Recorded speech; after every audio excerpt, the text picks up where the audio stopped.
and for your kind words. I am so glad to be here this morning. So I will share my screen so that I start my conversation with us, because we have 30 minutes and then we will know what next. Please, Prof. Eman, confirm you can see my screen, my presentation. Yes, it's good. Please put it in presentation mode. Okay.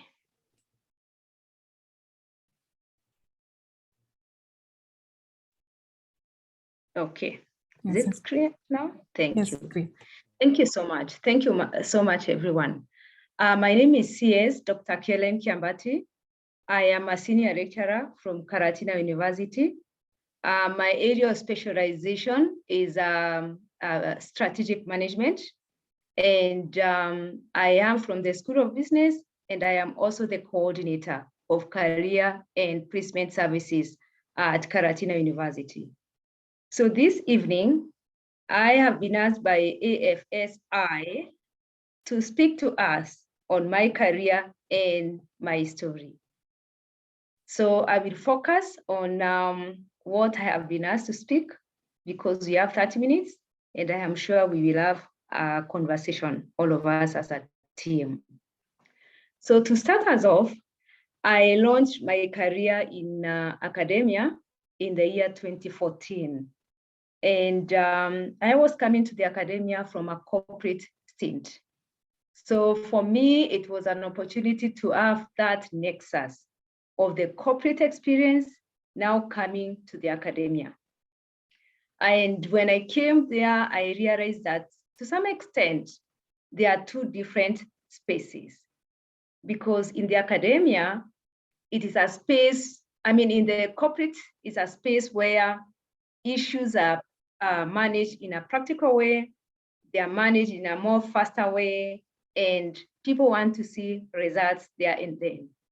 However, when I came to academia, I realized that it is a space where everything starts and ends with research. So the question is, was there some sort of shock that I experienced?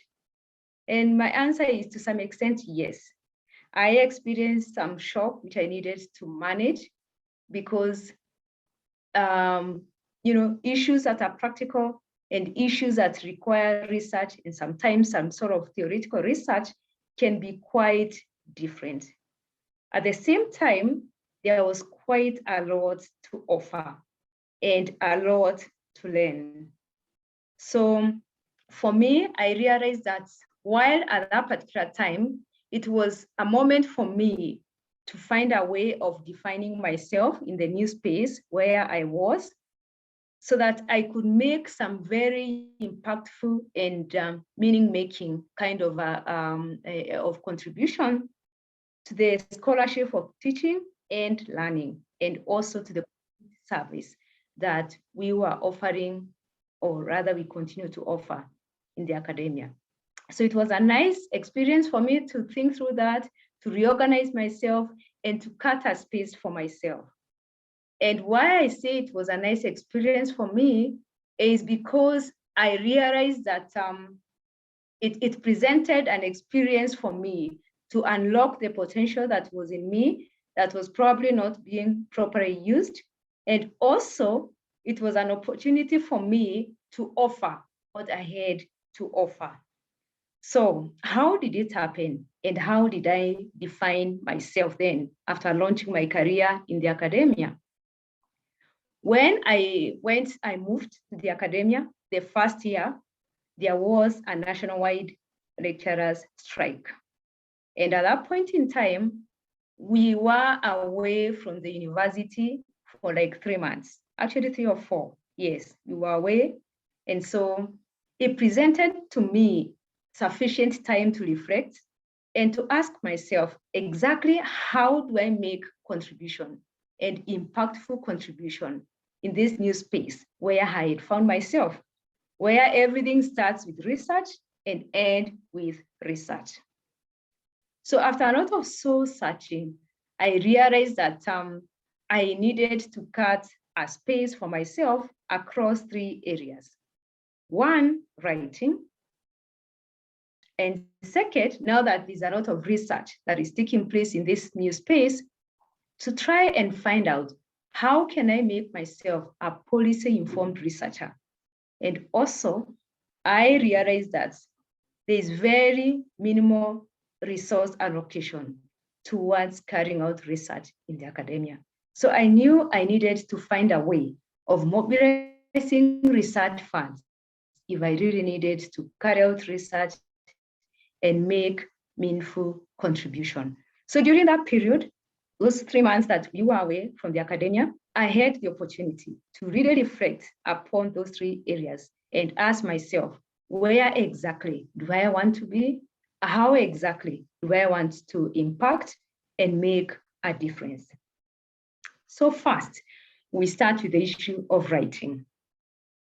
So for the short period that I was there, it was so clear to me that there was need to ensure that theory and practice, of course, practice now from my corporate experience, needed to converge. There had to be a very structured and practical way to ensure that the two converge in terms of carrying out research, in terms of even teaching, and even community outreach. And so as I moved on with my work, I realized that there wasn't very many context-specific teaching and even research materials to ensure the two converge. And so I asked myself, how would I make a contribution, and a meaningful contribution for that matter, to solve that particular problem? Because to me, it was a problem. And I think even today, there isn't a lot that we can say is local and fitting to our context in terms of carrying out research and even teaching in higher education. So I asked myself how I could make a difference. And I knew it was time for me now to start taking advantage of my corporate friends and experience to ask them, what are the kind of people you want us to produce and send to you? What are the areas you need us to research and provide evidence to influence policy in the policy space? And while at that, I knew that sometimes there's need to have a structured way and a very, very intentional way of engaging my corporate friends so that I can write something that makes a difference, so that I can write something that is relevant to the industry, and also something that is impactful. So I sat and asked myself how that should be done. And so I set up a team of my friends in my area of specialization, and we agreed to be having quarterly meetings. However, the first quarter, we agreed to have 1 meeting per month so that we can have a conversation with them, ask them exactly, what is it that you need? What are the current issues in the industry in my area of specialization? And it is out of those conversations that I would identify the areas that my text or the books that I wrote would cover in terms of content. So for me, the first one that I wrote had mixed reactions. Of course, there was excitement because it was my first publication.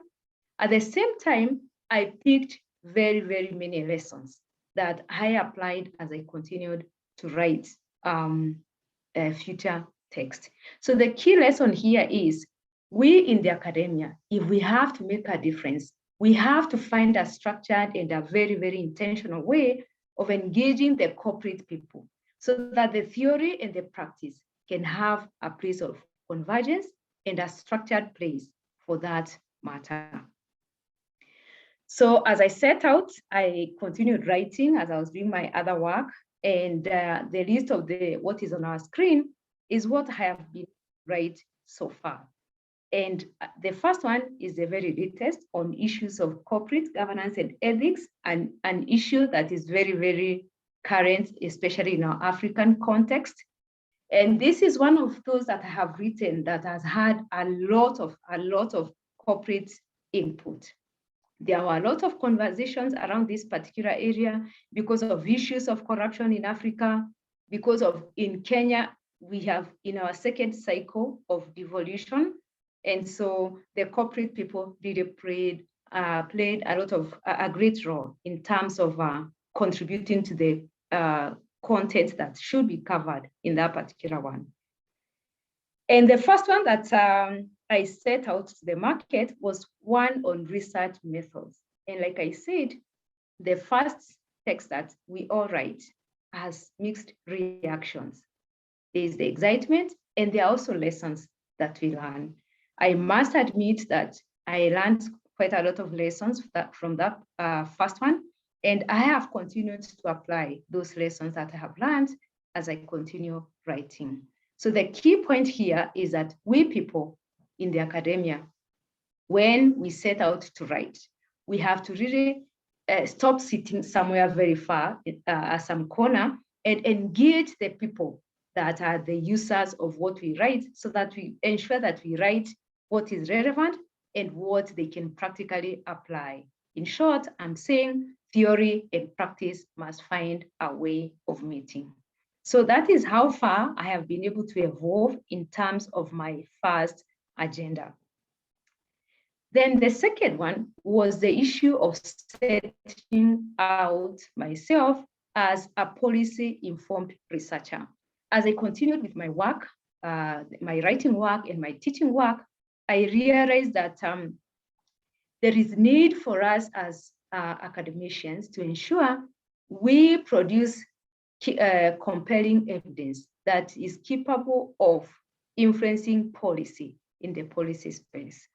And the question is, how then we as academicians do we set out to do that? How do we ensure that the research that we carry out does not rest on our library shelves? The evidence finds its way to the policy space. And I knew is one of the areas that I really needed to be so clear how to engage. So how did this happen? I was very, very intentional in terms of the professional spaces and mentors that I picked in this particular area. Because I think even up to today, we as researchers, we are largely accused of producing research that does not exactly influence policy space. So while trying to cut out myself in this area, I looked for spaces that were kind of engaging in an excellent way, and find out a way of engaging with them. And at this point in time, I would like to honor a person who really influenced my career in this particular area, Pauline Gimo. I am sure she is in the room. I had invited her. She was able to create for me a space and to actually push me out of my comfort zone so that I acquired skills to position myself as a policy-informed researcher in Kenya and in Africa. And she provided for me opportunities to actually strengthen my capacity and to even practice the skills that I acquired.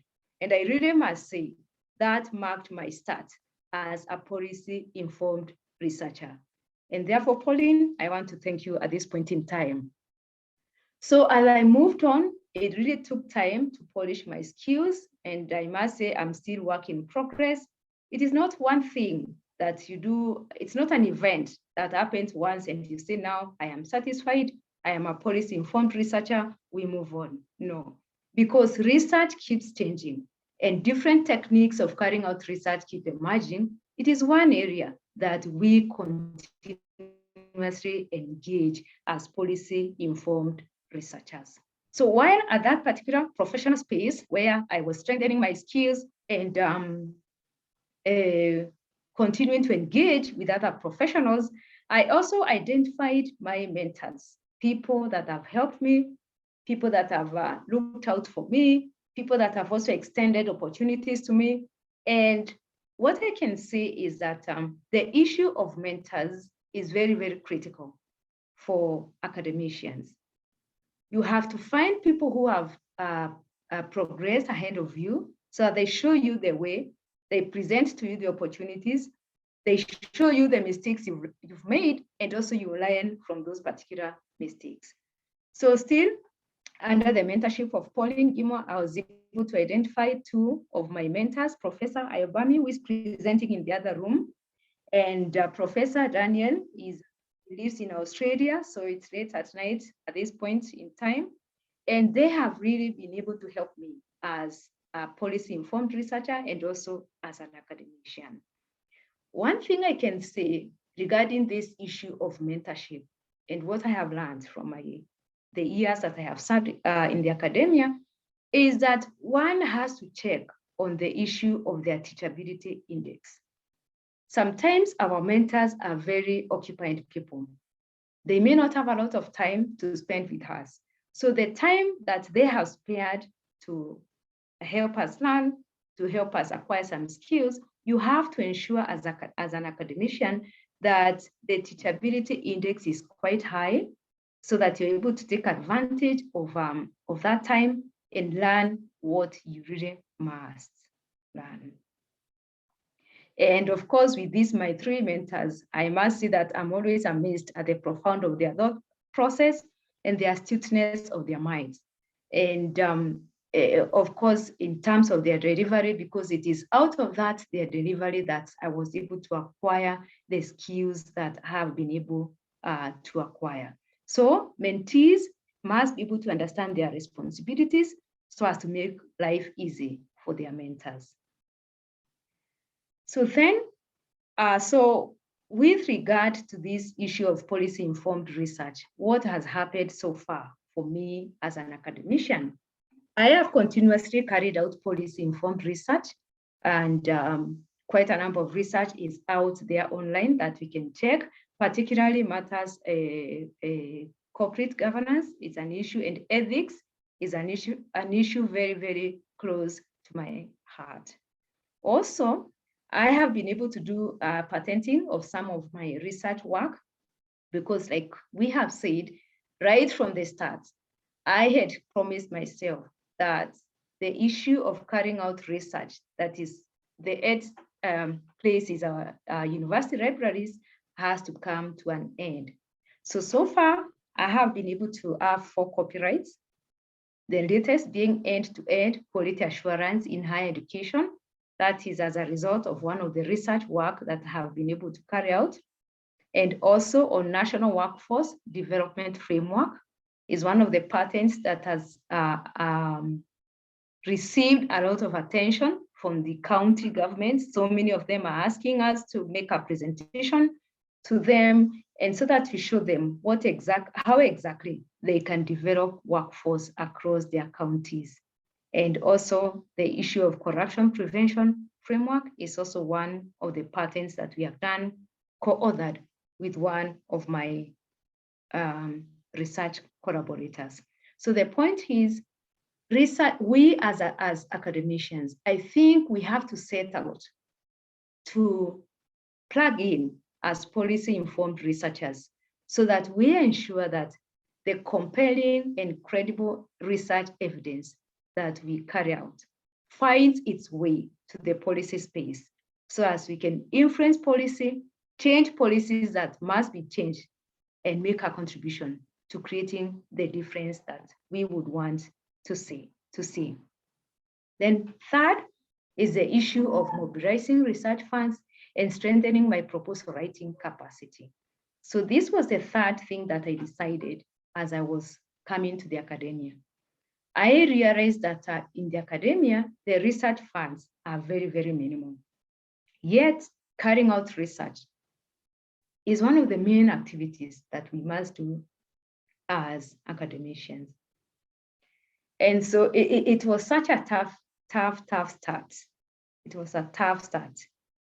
And when I first started writing my proposals, the first 6 were rejected.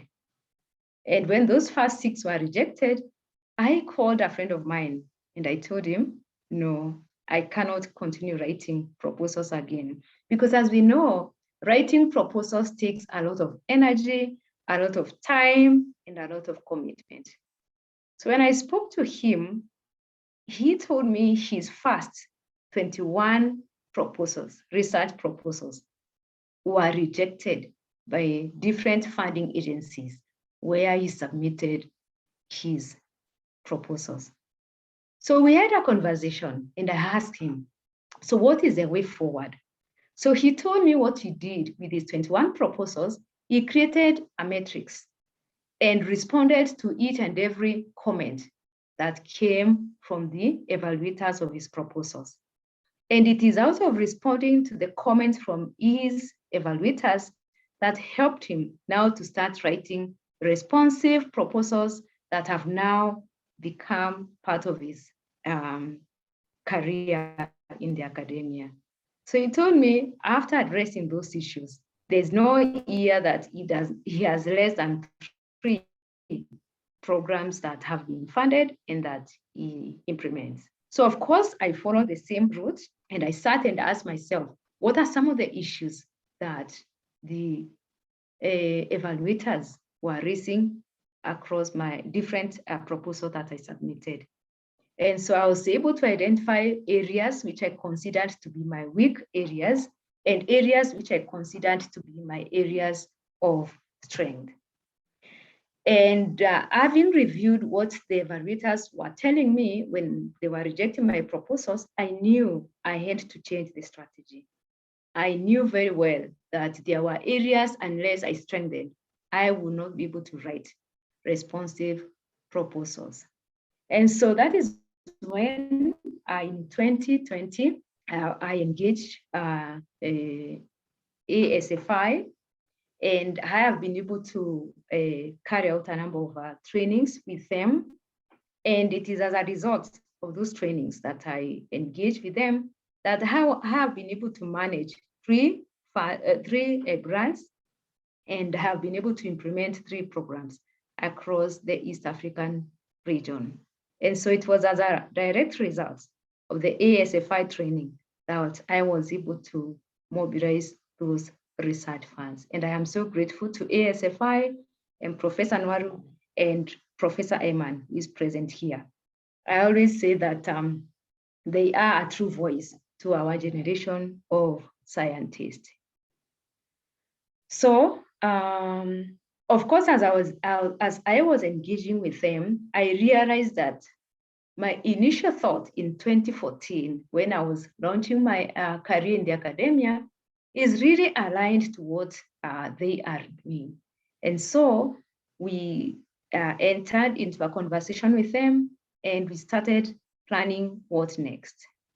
And just like I had explained my mentorship journey at the start, having this engagement with ASFI has also been one of the most fulfilling moments in my academic safari, just like Pauline Gimwa, who is present here, presented an opportunity for me when I started in the academia to really acquire skills, so as ASFI also presented to me, because I have been able to implement various programs in collaboration with them, especially on the area of proposal writing.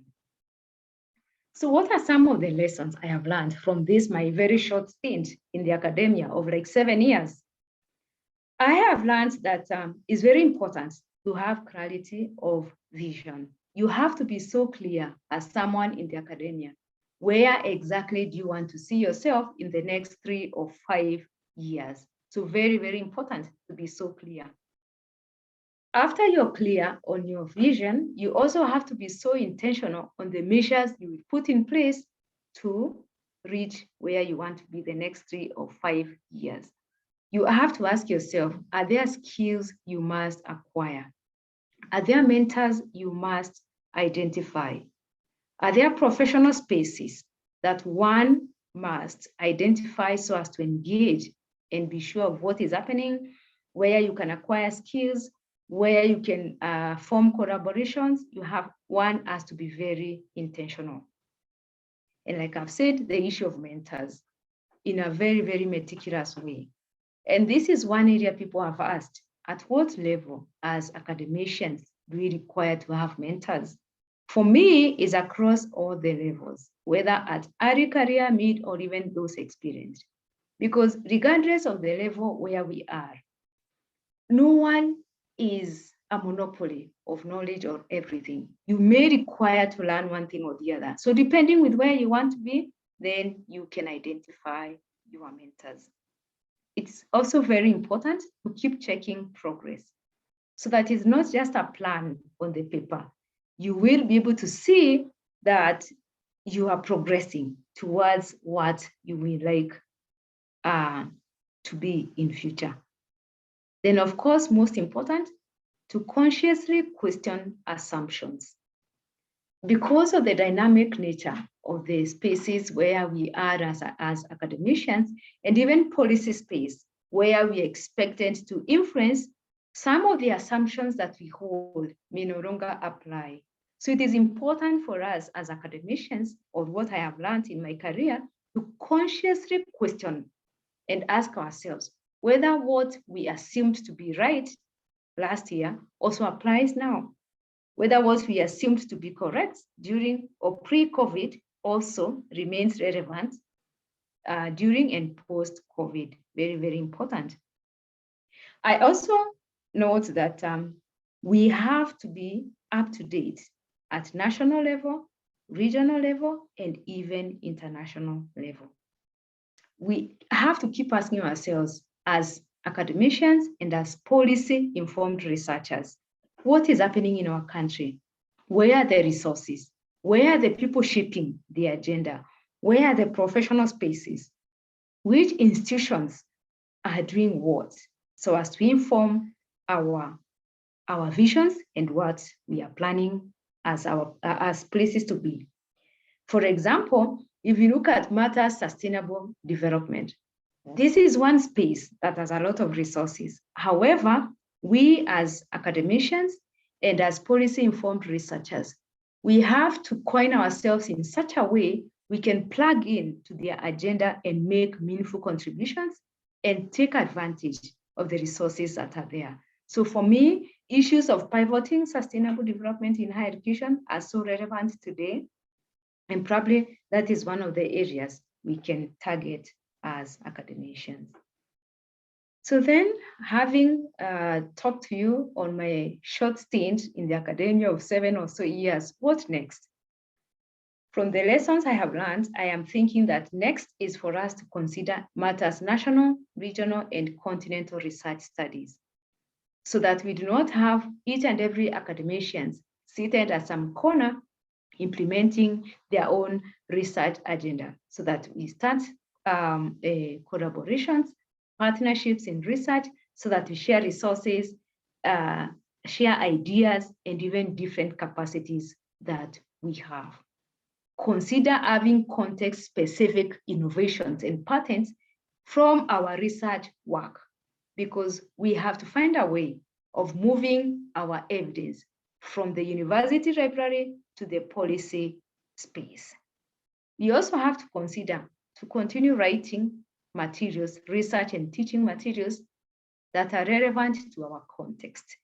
Continuing to use probably the Western theories, the Western materials, they may not 100% be relevant to our space. So we have to find a way of continuing to write what is relevant to us. Very important for us to form communities of practice. We may require a critical mass that will be able to carry out value-oriented research and produce evidence that will change our continent and even our countries. The African diaspora scholars out there, like what AFSI is undertaking, may probably be a very important issue for us to consider in terms of collaborations. Most important, the issue of mentors. Feeding others like we have been fed by my mentors. And of course, like I said, I am still work in progress. Every day is a learning experience for me. So finally, what do I have to say from my experience? If we have to fail, let's fail as we move on. Remember, my first 6 proposals were rejected and I was feeling like, no, this is not my space. It's probably for other people. Until I met my friend who had 21 of them rejected. So if we fail, let's fail as we progress. And I always say, behind every success, there is a failure somewhere. No one has succeeded without failing and picking lessons from their failure. Thank you very much. and Merry Christmas and a Happy New Year.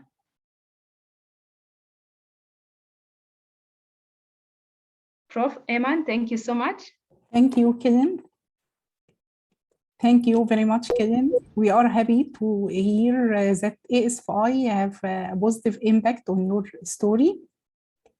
And we are looking for future collaboration with you and your colleagues. Actually, in ASFI, we are working to reshape the map of scientific research in Africa. We don't give only knowledge and training, but we consolidate skills and open the door for collaboration between national and international colleagues. As you see, many of our mentoring programs have different researchers from different countries, from different regions, and also from diaspora. We are looking for all of you to participate in future ASFI activities. Just contact us on our email and visit our website and the YouTube channel for previous recording. Now we open the floor for questions and discussions. If anyone have question to Kellen, you can raise your hand and I will let you speak. Any questions, any comments? This is very inspiring story. If you have any thoughts, any comments, please participate.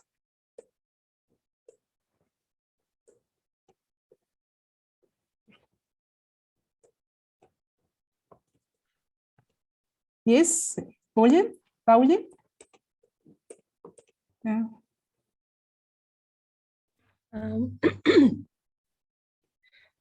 Yeah, I put up my hand to make a comment. My name is Pauline. Dr. Kiambati mentioned my name as one of her mentors. And I'm just listening to her story. I got very humbled because I remember vividly when I met Kellen, and the two things that she's talked about, being very decisive, very intentional, and being good to the mentor. When I met her, she was very keen. She gave me no peace in the sort of trainings that we do. She followed me, and out of that, I was able to identify her. And when I offered her the space to grow, she made it so easy for me because she was so eager. And just listening to what you have achieved, Kellen, I am proud of you. You've actually surpassed what I ever thought about of you. And I'm very, very pleased that you have made those very important steps. And you're already making a very valuable contribution to the society. I just looked at the list of textbooks that you have written that are now being used. I've also looked at, listened to the kind of patents that you have contributed to. I think this is really what I was hoping for and met you. But this is really, really nice. And I want to wish you well. I also want to thank you that you invited me to this space. I have not heard of this organization before. And I see a lot of similarities in what we do. And I'll be reaching out. Thank you very much. Thank you, Pauline. We believe in the importance of mentoring. So after each course, we have a mentoring program for participants. We also invite you to participate in future ASFI activities. You will be added automatically to our newsletters. Please join, and if you have any opportunity to join our activities, volunteering activities, you are welcome. Just contact us. Yes, Mario?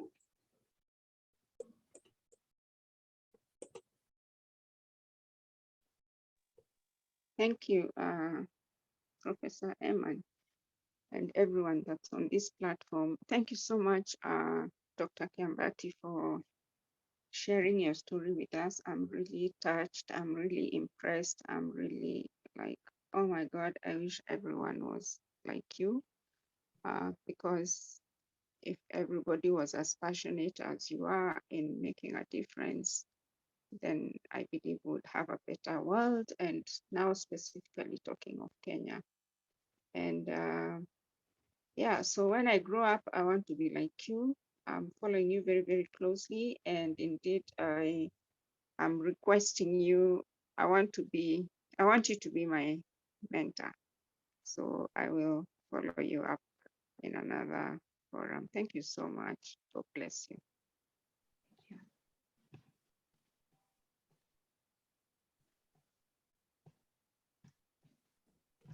Kellen?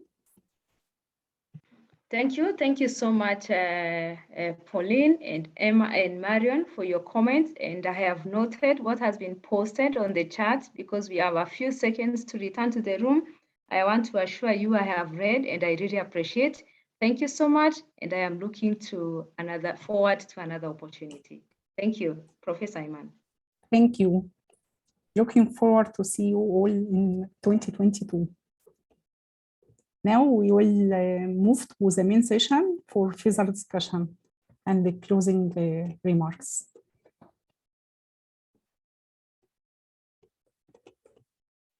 Thank you all.